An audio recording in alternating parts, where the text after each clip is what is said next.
नाज़रीन, किसान की बात में मैं डॉक्टर मोहम्मद अज़हर नवाज़ आपकी खिदमत में हाज़िर हूँ। आज हम बात करेंगे कि तरबूज़ खाने से हैज़ा या फूड पॉइज़निंग क्यों हो जाती है, इसकी वजह क्या है और इससे कैसे बचा जा सकता है। बाज़ार से शर्तिया पक्का तरबूज़ कैसे ख़रीदा जाए।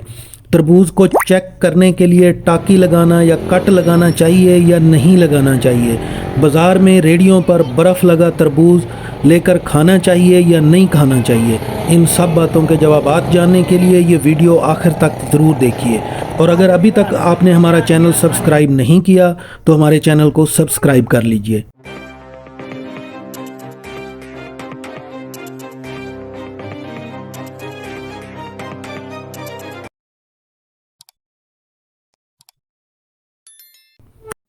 जी नाज़रीन, तरबूज़ खाने से फूड पॉइजनिंग या हैज़ा क्यों हो जाता है, इस पर हम बात करेंगे। लेकिन पहले हम ये जान लेते हैं कि तरबूज़ के फ़वाइद क्या हैं। तरबूज़, जैसा कि आप जानते हैं, मौसम गर्मा का एक अहम फल है और कुदरत की तरफ से अता करदा एक अनमोल तोहफ़ा है। इसमें बहुत ज़्यादा मिकदार में पानी मौजूद होता है, 90% से ज़ायद। इसके अलावा इसमें विटामिन सी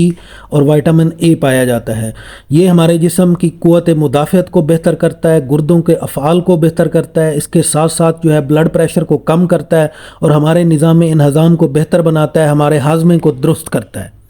जी नाज़रीन, तरबूज़ खाने से फूड पॉइजनिंग इस वजह से हो जाती है कि हम सफाई का ख्याल नहीं रखते और तरबूज़ ख़रीदने से लेकर तरबूज़ को काट कर खाने तक कहीं ना कहीं कोई ऐसी गलती कर जाते हैं जिससे तरबूज़ के गूदे को हम जरासीम आलूद कर देते हैं और फिर उस जरासीम ज़दा गूदे को खाने से फूड पॉइजनिंग हो जाती है। ये गूदा जो है वो जरासीम आलूद होता कैसे है। बाज़ार से तरबूज़ ख़रीदते वक्त हम इस बात को जानने के लिए कि तरबूज़ वाकई पक्का है या कच्चा है, तो तरबूज़ बेचने वाले उसको टाकी लगा देते हैं या उसको कट लगा के दिखाते हैं, देखें जी तरबूज़ जो है वो अंदर से पका हुआ होता है। तो कुदरत ने तरबूज़ के ऊपर जो मोटा सा एक छिलका बनाया है, इस छिलके का मकसद इसके अंदर जो गूदा है उसकी हिफाजत करना है। कट लगाने से हम गूदे को जरासीम आलूद होने के लिए एक रास्ता खोल देते हैं। जब कट लगाने के लिए जो छुरी इस्तेमाल की जाती है वो छुरी साफ़ नहीं होती, उसको कई कई दिन तक, कई हफ्तों तक, बल्कि महीनों तक उसको धोया नहीं जाता।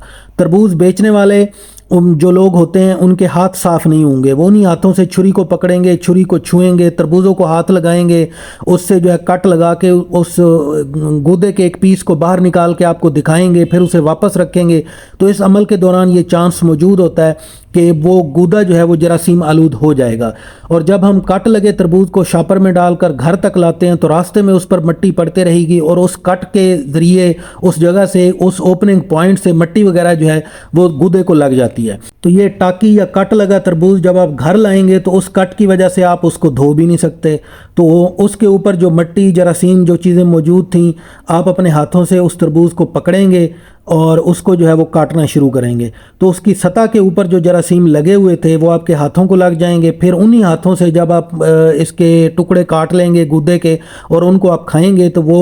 जो खाने वाला तरबूज़ होगा, जो उसका गूदा होगा, वो जरासीम उसको लग जाएंगे और वही गूदा जब हम खाएंगे या कोई और खाएगा तो वो बीमार होने के चांसेस जो हैं वो मौजूद होंगे। तो याद रखें कि तरबूज़ ख़रीदते हुए कट ना लगवाएं।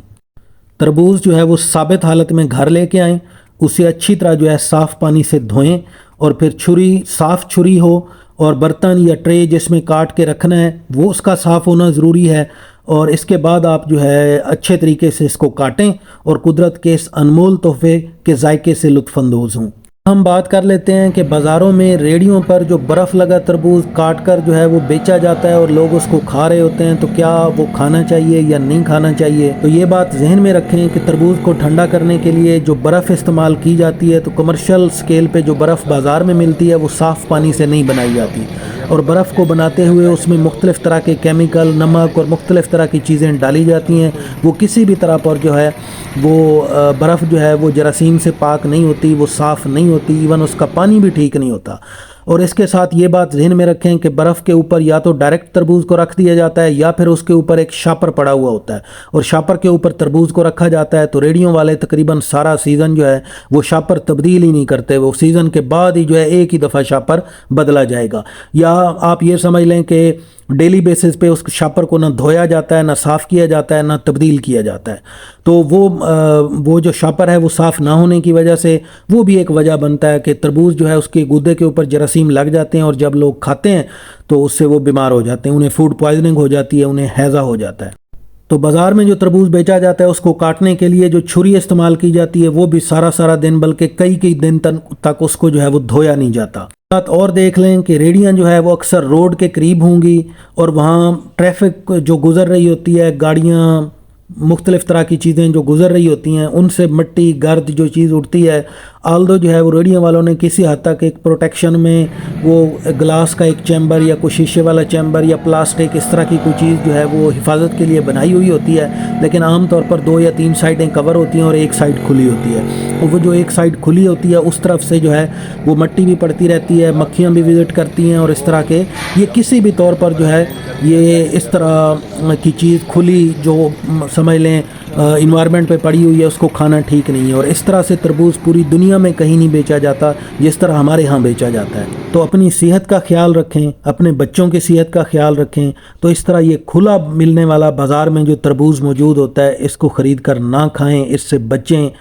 اسے اگر آپ کھائیں گے تو کافی حد تک چانسز موجود ہیں کہ آپ کو جو ہے وہ فوڈ پوائزننگ ہو سکتی ہے۔ آخر میں ایک بار پھر وضاحت کرنا چاہتا ہوں کہ تربوز بہت اچھا پھل ہے، اس کے بے شمار فوائد ہیں، گرمیوں کا ایک خاص تحفہ ہے، تربوز ضرور کھائیں، لیکن اس کو پراپر طریقہ کار کے ساتھ، پراپر صفائی کے ساتھ، ستھرائی کے ساتھ، جس طرح آپ کو طریقہ کار بتایا گیا ہے، بازار سے خریدیں، ثابت تربوز گھر لے آئیں اور پھر اسے اپنے کھانے میں استعمال کریں۔